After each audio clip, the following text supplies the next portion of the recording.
ಮಾತಾಡ್ಬೋದು ಸ್ವಲ್ಪ. ಮಾತಾಡಿ ಸರ್. ಅದೇ ಏನ್ ಅನ್ಸ್ತಿದೆ ಸರ್ ಫೀಡ್ಬ್ಯಾಕ್ ಸರ್ ಅಷ್ಟೇ. ಒಳ್ಳೆ ಇದೀನಿ ಸರ್. ನಾನ್ ನಿಮ್ ನಿಜಕ್ಕೆ ಹೇಳ್ಬೇಕಂದ್ರೆ ಸರ್ ಹ್ಮ್ ಒಂದು ಮಾತು ಹೇಳಕ್ ಇಷ್ಟಪಡ್ತೇನೆ. ನಾನು ಆಸ್ ಎ ಬ್ರದರ್ ಆಗಿನೂ ನನ್ನ ಕಡೆ ಏನ್ ಮಾಡ್ಲಿಕ್ಕೆ ಆಗ್ತಿರ್ಲಿಲ್ಲ. ನನ್ ಕೆಲ್ಸದ ಒತ್ತಡ ಬಾಳ ಸರ್. ಹೌದೌದು ಸರ್. ಹಿಂಗ ಈ ಒತ್ತಡದಲ್ಲಿ ಸರ್ ನಾನು ಒಂದ್ಸಲ ಅಷ್ಟ ಅವ್ರಿಗೆ ಊರಿಗೆ ಬಂದ್ ಅವ್ರ ಜೊತೆ ಕೆಲಸ ಮಾಡಿದ್ದೆ ಅಷ್ಟೇ. ಆಮೇಲೆ ನೆಕ್ಸ್ಟ್ ಟೈಮ್ ಹೋಗಕ್ ಆಗ್ತಿದ್ದಿಲ್ಲ ನನಗೆ. ಹೌದೌದು ಸರ್. ಯಾಕಂದ್ರೆ ಇಡೀ ಫ್ಯಾಮಿಲಿ ಇದನ್ ಮಾಡ್ಕೊಂಡ್ ಹೋಗೋದು ಕಷ್ಟ ಆಗ್ಬಿಟ್ಟಿತ್ತು ಸರ್ ನನಗೆ. ಹೌದೌದು ಸರ್. ಅದಕ್ಕೆ ನೀವು ಅವಾಗ ಮಾತಾಡಿದ್ರಲ್ಲ ನನ್ಗೆ ಖುಷಿ ಅನ್ನಿಸ್ತೆ ಸರ್. ದುಡ್ಡು ಮುಖ್ಯ ಅಲ್ಲ, ಕೆಲಸ ಮಾಡ್ಕೊಡೋದು ಮುಖ್ಯ. ಈಗ ನಮ್ಮಿಂದನೂ ಅದು ಆಗೋದಿಲ್ಲ. ಯಾಕೆ ಆಗೋದಿಲ್ಲ ಅಂತಂದ್ರೆ ಅದಕ್ಕೆ ಇಸ್ ಟೇಕ್ ಟೈಮ್ ಸರ್. ಟೈಮ್ನು ಬಾಳ ಹೋಗುತ್ತೆ. ಆಮೇಲೆ ಆ ರೂಟ್ನು ನಮ್ದಲ್ಲ. ನಮ್ ರೂಟ್ ನಮ್ಗ್ ಗೊತ್ತಿತ್ತಂದ್ರೆ ನಾವ್ ಹೋಗಿ ಮಾಡ್ಕೋತೇವೆ ಸರ್. ಅದ್ ನಮ್ ರೂಟ್ ಅಲ್ಲ, ಏನಲ್ಲ. ಅಲ್ಲಿ ಹೋಗಿ ಮಾಡೋದಂತ್ರ ಅದು ಆಗ್ಲಾರ್ದ ಕೆಲ್ಸ ಅದು. ಇಲ್ಲಿ ಕರ್ನಾಟಕ ಮತ್ತೆ ಚೆನ್ನೈ ಈ ಪಿ ಎಫ್ ಆಫೀಸ್ಗೆ ಓಡಾಡಕ್ ಆಗಲ್ಲ, ಜರ್ನಿ ಹೌದೌದು ಸರ್. ಅದಕ್ಕಾಗಿ ನಮ್ಮ ಅಕ್ಕರ್ಗೆ ಅದನ್ನ ಅಂದ್ರೆ ನಮ್ಮ ಅಕ್ಕರ್ಗಾದ್ರೂ ನಿನ್ನೆ ಅದನ್ನಂದೆ ನನಗಂತೂ ನನ್ನ ಕೈಲೇ ಓಡಾಡಕ್ ಆಗಿಲ್ಲ. ಮಾತ್ರ ಅವರು ನಮ್ಮ ಒಬ್ರು ಬ್ರದರ್ಕಿಂತ ಜಾಸ್ತಿ ನಿಂತ್ಕೊಂಡು ಅವ್ರೆಲ್ಲಾ ಮಾಡಿದ್ದಾರೆ. ಅದ ಖುಷಿ ಇದೆ ಅಂತ ಹೇಳಿ ನಿನ್ನೆ ಪಾಪ ಅವರು ಅಂದ್ರೆ ನನಗೆ ಒಂದ ಮಾತು ಹೇಳ್ತೀರಿ, ನೀವ್ ಒಂದ್ ಮಾತು ನನಗೆ ಯಾವಾದ್ರಾಗೂ ಪ್ರೆಷರ್ ಹಾಕಿಲ್ಲ. ಇಲ್ಲ ಏನು ಕೇಳಿಲ್ಲ. ನನಗೆ ಅದೇ ನನಗೆ ದೊಡ್ಡ ಭರವಸೆ ಏನಂದ್ರೆ ನೀವು ನಂಬುತ್ತೀರಲ್ಲ, ಆ ನಂಬಿಕೆಗೆ ನಾನು ಅಷ್ಟು ಕೆಲಸ ಮಾಡ್ತೀನಿ ಸರ್. ನಂಬಿಕೆ ವರ್ಷಾನುಗಟ್ಲೆ ಸರ್. ನಾವ್ 1 ವರ್ಷ ಆಯ್ತು ಈಗ ಹೊಡೆದಾಡಕತ್ತಿ. ಯಾರಿಗೆ ತಾಳ್ಮೆ ಇರಲ್ಲ ಈ ತರ ನಮ್ಗೆ ನಮ್ಮನ್ನು ಫಾಲೋ ಮಾಡಕ್ಕೆ. ಏನ್ ಸರ್ ಎಷ್ಟು ದಿವಸ ಆಯ್ತು ಏನಂತ ಕೇಳ್ದೆ, ಏನೋ ಅವ್ರ ಮನ್ಸಿಗೆ ಬೇಜಾರಾದಾಗ. ಬಟ್ ನಿಮ್ ಕಡೆಯಿಂದ ಆ ಪ್ರೆಷರ್ ಇಲ್ಲ. ನಾವ್ ಮಾಡಿಲ್ಲ ಸರ್.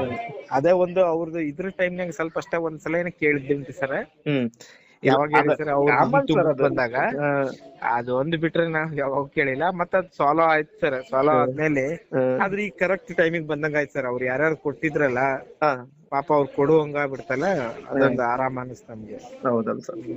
ಏನ್ ಖುಷಿ ಅನಿಸ್ತಿದೆ ಸರ್ ನಾನು ಮಾಡಿದ ಸರ್. ನಾವು ನನ್ಗೆ ಅಲ್ಲ ಅದಾಯ್ತು ಸರ್, ಕರೆಕ್ಟ್ ಇದೆ ಸರ್. ಅಂದ್ರೆ ಈಗ ನೀವು ನೋಡಿ ಸರ್, ನೀವು ನಮ್ದು ಒಂದು ಮಾತನು ಇದನ್ ಮಾಡಂಗಿಲ್ಲ. ಹೌದಾ, ನೀವ್ ಕೆಲ್ಸ ನೀವ್ ಮಾಡ್ತಾ ಇದ್ದೀರಿ, ನಾವು ಬದ್ರಿ ಇರ್ಬೇಕಂತ ಹೇಳಿ. ಸರ್ ಒಬ್ರು ಬ್ರದರ್ಕಿಂತ ಜಾಸ್ತಿ ನಿಂತು ನೀವ ಮಾಡಿರಿ ಸರ್. ನನಗ ಅದ ಖುಷಿ. ನನ್ ಕೈಲಿ ಆಗ್ಲಿಲ್ಲದನ್ನ ಎಲ್ಲ ನೀವು ಮಾಡ್ಬಿಟ್ಟಿದ್ರಿ. ಆಮೇಲೆ ನಾವ್ ಕೇಳಂಗ ನೀವು ಮಾಡಿದಿರಿ.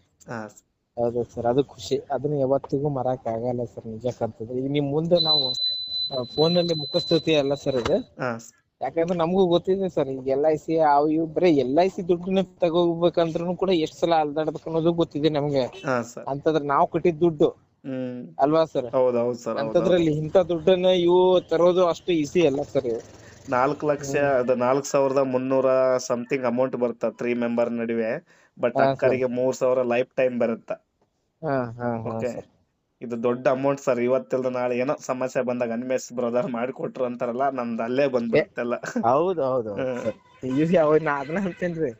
ಯಾಕಂದ್ರೆ ಇವೆಲ್ಲ ಸರ್ ಈಗ ನಮ್ದು ಹೆಂಗಂತಾರೆ, ನಾನು ಶಾಶ್ವತ ಅಲ್ಲ ಸರ್. ಹೌದೌದು ಸರ್. ಇವತ್ತು ನಾಳೆ ಏನಾರ ಸಟಕ್ನ ಆಯ್ತಂತಂಗ ಕರೆಕ್ಟ್ ಸರ್. ಹೌದು. ಹಿಂಗಾಗಿ ನನಗೂ ಏನಿಸ್ತಾರ, ಹೌದಲ್ಲ ಇವ್ರ ಪಾಡಿಗೆ ಇವ್ರು ಅದೆಷ್ಟೋ ಬರ್ಲಿ ಸರ್. ಹೌದೌದು ಸರ್. 2-3 ಸಾವಿರ ರೂಪಾಯಿ ಬರಾಕತ್ತೈತಂದ್ರೆ ಸರ್, ಅವ್ರಿಗೆ ಎಷ್ಟು 3,000 ಬರ್ತೈತೆ ಅಂದ್ರೆ ಮನೆ ಬಾಡಿಗೆ ನಡೆದು ಬಿಡ್ತೈತೆ ಸರ್, ನೆಮ್ಮದಿಯಾಗಿ ಇರ್ಬೋದು. ಹೌದ್ರಿ. ಈಗ ನಾವೇ ಈ ತಿಂಗಳು ಕೊಟ್ಟು ನೆಕ್ಸ್ಟ್ ತಿಂಗಳು ಕೊಡ್ಬೇಕಮ್ಮ ಏನಮ್ಮ ಅಂತೀವಿ. ಅಂತದ್ರೊಳಗೆ ಲೈಫ್ ಟೈಮ್ ಯಾರು ಕೇಳಾರ್ದೆ ಬರ್ತಿರ್ತ ಸರ್ ಅದು ಖುಷಿ ಸರ್ ಅಷ್ಟೇ. ಬಟ್ ಅದು ಯಾರ ಅನುಕೂಲದಿಂದ ನಿಮ್ಗೆ ನನ್ನ ನಂಬರ್ ಸಿಕ್ತ ಗೊತ್ತಿಲ್ಲ. ಬಟ್ ಅವ್ರಿಗೆ ಥ್ಯಾಂಕ್ಸ್ ಹೇಳ್ಬೇಕು ನೀವು. ಯಾಕಂದ್ರೆ ಇದು ಅಷ್ಟು ಈಜಿ ಆಗಂತ ಕೆಲ್ಸಗಳಲ್ಲ ಸರ್. ನೀವು ಕರ್ನಾಟಕದ ಚೆನ್ನೈ ಈ ಗೌರ್ಮೆಂಟ್ ಆಫೀಸ್ ಇವು ಎಲ್ಲ ಇನ್ಸೂರೆನ್ಸ್ ದುಡ್ಡು ಇವ್ಕೂರ್ ದುಡ್ಡು ತೆಗೆಯೋದು ಅಷ್ಟು ಈಸಿ ಅಲ್ಲ ಸರ್. ಹೌದು. ಅದು ಮಾಡಿದವ್ರಿಗೆ ಗೊತ್ತು, ಆಮೇಲೆ ಅದ್ರ ಹಿಂದೆ ಬಿದ್ದವ್ರಿಗೆ ಗೊತ್ತಿರ್ತೈತ್ರಿ. ಅದ್ರ ನೀವು ತುಂಬಾ ಸಹಾಯ ಮಾಡಿದ್ರಿ ಸರ್, ಅದನ್ನ ಯಾವತ್ತೂ ಮರೆಯೋದಿಲ್ಲ. Thank you so much. ಇದೆ ನನಗೆ ನೀವು ಕೊಡತಕ್ಕಂತ ಇದು ಐತಲ್ಲ, ಇದಕ್ಕೆ ಬೆಲೆ ಕಟ್ಟಕ್ ಆಗಲ್ಲ. ನಾನು ನಿಮ್ ವಿಶ್ವಾಸಕ್ಕೆ ಬೆಲೆ ಕಟ್ಟಕ್ ಆಗಲ್ಲ. ಬರೀ ಫೋನ್ ನಲ್ಲಿನೇ ಆಯ್ತು. ಕುತ್ಕೊಂಡ್ ಮಾತಾಡಿ ಊಟ ಮಾಡೋಣ ಸರ್, ಮಾತಾಡೋಣ. ನಿಮಗೆ ತೃಪ್ತಿ ಆಯ್ತಲ್ಲ ಸರ್? ಒಬ್ಬ ಅಕ್ಕರಿಗೆ ಏನೋ ಒಂದು ಹೆಲ್ಪ್ ಆಯ್ತು, ಈಗ ನಿಮಗೆ ಖುಷಿ ಆಗಿರ್ಬೋದು ಅನ್ಕೊಂಡಿ ಸರ್. ನನ್ನ ಮನಸ್ಪೂರ್ವಕವಾಗಿ ನನ್ಗೆ ಬಹಳ ಖುಷಿ ಇದೆ. Fully satisfy sir. ನನ್ನ ವರ್ಕಿನ ಬಗ್ಗೆ ಹೇಳೋದಾದ್ರೆ ಸರ್, 1-2 ಮಾತೊಳಗಡೆ, ನೀವು ಎಜುಕೇಟೆಡ್ ಪರ್ಸನ್ ಸರ್ ಇದ್ರಲ್ಲ ಸರ್, ಏನು? ನಾನು APC sir, assistant project coordinator ಅಂತ ಇದ್ದೀನಿ. ಈಗ ನಿಮ್ಗೆ ಗೊತ್ತಿದೆ ಸರ್ ನಾವ್ ಯಾವ ತರ ವರ್ಕ್ ಮಾಡಿದ ನನ್ನ ಬಗ್ಗೆ ನನ್ನ ವರ್ಕಿನ ಬಗ್ಗೆ ಹೇಳೋದಾದ್ರೆ ಒಂದ್ 2 ಲೈನ್ ಒಳಗಡೆ. ಹಾ ಸರ್ ಏನಂತಂದ್ರೆ ಮನುಷ್ಯ ನೀವು ನಾನು ನೋಡಿಲ್ಲ, ನಾನು ನಿಮ್ಗೆ ನೋಡಿಲ್ಲ, ಹೌದ್ರಾ? ನೀವು ಏನಿದ್ದೀರ ಅಂತ ಒಂದು ಏನೋ ಒಂದ್ ಸಮಸ್ಯೆ ಅಂತ ಹಿಡ್ಕೊಂಡ್ಬಿಟ್ರಿ ಅಂತಂದ್ರ ಅದನ್ನ ಪರಿಪೂರ್ಣ ಆಗುವವರೆಗೂ ನೀವ್ ಏನಿದೆ ಅಂದ್ರೆ ಬಿಟ್ಟಿಲ್ಲ. ಆಮೇಲೆ ಅದನ್ನ ಬಿಟ್ಟಿನೂ ಇಲ್ಲ. ಆಮೇಲೆ ನಮ್ಗ ಆ ರೀತಿಯಾಗಿ ಏನ್ ಮಾಡಿದ್ರೆ ನಂಬಿಕೆ ಬರುವಂಗ ನಮ್ಗ ಮಧ್ಯ ದಾರಿಯಲ್ಲಿ ಬಿಡದೆ ಅದನ್ನ ಫುಲ್ ಒಂದ್ ಕಾನ್ಫಿಡೆಂಟ್ ತಗೊಂಡ್ಬಂದಾಗ ಅದನ್ನ ಪರಿಪೂರ್ಣ ಮಾಡುವವರೆಗೂ ನೀವು ಬಿಟ್ಟಿಲ್ಲ. ಅದಕ್ಕೆ ನಾವು ಕೋಟಿ ವಂದನೆಗಳು sir. Thank you sir. Good night. Thank you sir.